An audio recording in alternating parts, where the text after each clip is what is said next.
textile-related jobs over the last 2 decades. Unemployment hovers around 13%, and our high school dropout rate is the highest in the region. Some folks would have packed their tents and moved on. The Gastonians don't give up. Some older neighborhoods have become fragile. Home ownership has declined to 57%, and we've seen 1,800 foreclosures in the last 5 years. The city's community improvement department took a creative and benevolent approach to assist these homeowners. Hi, I'm Walker Reed, Mayor Pro Tem and lifelong resident of the housing community, where 28% of homeowners cannot afford to maintain their homes. In April of 2006, our city council approved Highland East as a neighborhood revitalization area. The city of Gastonia obtained $4 million to develop 40 units of senior housing.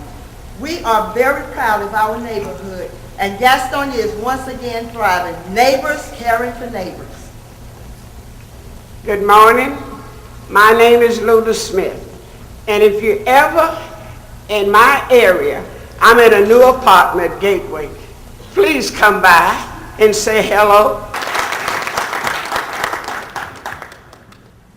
Gastonia, that was a wonderful story to share, and you brought so many people with you from there. That's wonderful commitment, and we thank you for your story. I know there are lots of things that this panel is going to want to ask you, so we'll open up the question time and we'll go from there. Who wants to start? You want to start? Mandy, I believe you had a question. I do. Good morning, Gastonia. Good morning. My neighbors just right down the road, of course, being from Hickory, so good to see you. Of course, I understand the unemployment rate well in our community, as we all have that 13-14% unemployment. What is Gastonia doing now as a community to retrain some of those people that are out of work right now to get them prepared for other jobs? Thank you for asking. I work with Gaston College, and our enrollments have been up over the last 2 to 3 years, about 15 to 20% per year. And that's because of the displaced workers who are coming back for retraining.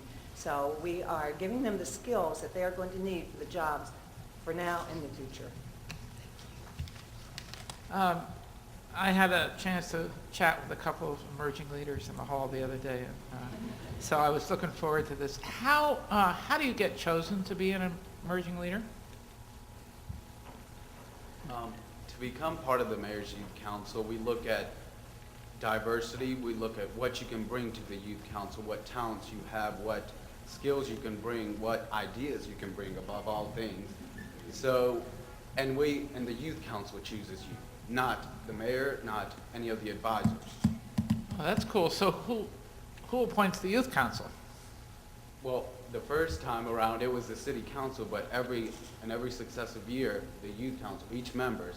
This year, I was the president, so I chose who was going to be part of the selection committee, and it was current officers and future officers who chose the incoming members. So it's youth looking for other youth leadership. Exactly. Very impressive. Thank you.